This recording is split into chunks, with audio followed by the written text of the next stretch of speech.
તો જિલ્લા વિભાજનની સાથે સાથે લોકોનું પણ વિભાજન થયું હોય તેવો ઘાટ સર્જાયો છે અને તેને લઈને વિરોધ કરવામાં આવી રહ્યો છે। જિલ્લા વિભાજનના વિરોધની વચ્ચે હવે સમર્થનના પણ સૂર ઉઠ્યા છે। ધાનેરાના ગામના લોકોએ વાવ-થરા જિલ્લાની રચનાને સમર્થન આપ્યું છે। વિરોધમાં જન આક્રોશ મહાસભા સામે સમર્થનમાં મહારેલી નીકળી છે। થાબરથી ધાનેરા પ્રાંત કચેરી સુધી મહાબાઇક રેલીનું આયોજન કરવામાં આવ્યું। વાવ-થરા જિલ્લો જ રહેવાની માંગ સાથે પ્રાંત અધિકારીને આવેદનપત્ર આપવામાં આવ્યું છે। ભાજપના પૂર્વ રાજ્ય પ્રધાન હરજીવન પટેલ પણ બાઇક રેલીમાં જોડાયા છે।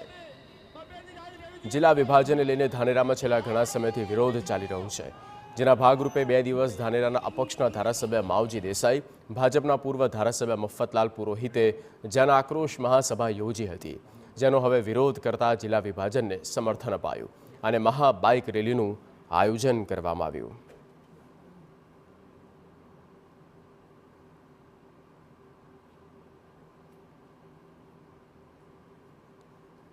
જિલ્લાના વિભાજન બાદ વાવ-થરા જિલ્લાની રચના કરી હતી, તેને લઈને ધાનેરા તાલુકાની અંદર વિરોધ જોવા મળ્યું છે। બીજી તરફ સમર્થન જોવા મળ્યા। દ્રશ્યોમાં જોઈ શકશો કે બાઇક રેલી સાથે આજે મામલતદાર કચેરી પહોંચશે ને આવેદનપત્ર આપવાના છે કે અમને વાવ-થરા જિલ્લાની રચના કરાઈ છે, તેમાં ધાનેરા તાલુકાનો સમાવેશ કરવામાં આવે અને ખેડૂતો આશા રાખી રહ્યા છે કે નવા જિલ્લાના વિભાજન સમર્થનથી જે રચના કરવામાં આવી છે તેનાથી મોટામાં મોટો ખેડૂતોને ફાયદો થશે અને ખેડૂતો આશા રાખી રહ્યા છે નવા જિલ્લા પાસે કે તેમને જે પાણીની પડતી મુશ્કેલીઓ છે તે કાયમી માટે દૂર થઈ જશે ને તે નર્મદાની મુખ્ય કેનાલો આવેલી તેના મારફત ધાનેરા તાલુકા સુધી પાણી પહોંચે તેવી આશા રાખે છે ને જે પાણીથી વંચિત વિસ્તાર છે તે નવા જિલ્લા પાસે પાણીની આશા રાખે તેના સાથે આજે આવેદનપત્ર આપવા માટે બાઇક રેલી સાથે નીકળ્યા છે અને માંગ કરવામાં આવી રહી છે કે વિરુદ્ધ થાય છે। માત્ર ને માત્ર રાજકીય વિરુદ્ધ છે। ખેડૂતોની આશા છે કે નવા જિલ્લા સાથે સમાવેશ કરવામાં આવે, તેને લઈને બાઇક રેલી સાથે નીકળ્યા છે। દિનેશ ઠાકોર, TV9 બનાસકાંઠા।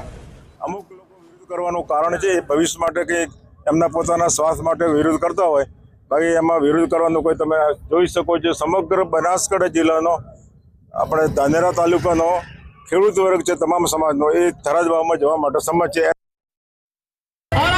ગામના ખેડૂતોએ પણ વાવ-થરા જિલ્લામાં જ રહેવાની માંગ સાથે બાઇક રેલી યોજી।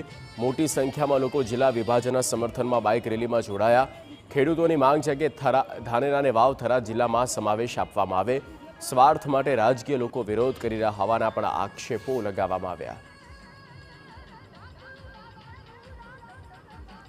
20 કિલોમીટર દૂર તળાવ બધા ભરેલા પડ્યા છે શંકરભાઈ ચૌધરીના કારણે, અને સાહેબને અમારો વિશ્વાસ છે કે શંકરભાઈ ચૌધરી આપણે આ વાવ-થરા ભેગા જશું તો આપણે પાણીનો લાભ 100% મળવા પાત્ર છે અને અમારે વાવ-થરા ભેગું રહેવાનું છે। ધાનેરાની 99% પ્રજા ધાનેરાની વાવ-થરા સાથે જોડાય, પણ 90% પબ્લિક એવી છે કે એમને વાવ-થરા જવા માટે સત્પર છે, તૈયાર છે અને લોકો તો એટલા સુધી તૈયાર છે કે અમે ગાંધીનગર સુધી ટ્રેક્ટર લઈને આવીશું એવી રીતે તૈયાર છે બધા વાવ-થરામાં જવા માટે। એટલે ખાલી ખોટા ભડકાઉ ભાષણ કરીને પબ્લિક એકઠી કરીને 4-5 જણાને બોલાવવું ને આ બધું કરવું એ બધું શક્ય નથી। વાવ-થરા માટે પબ્લિક રાજી છે।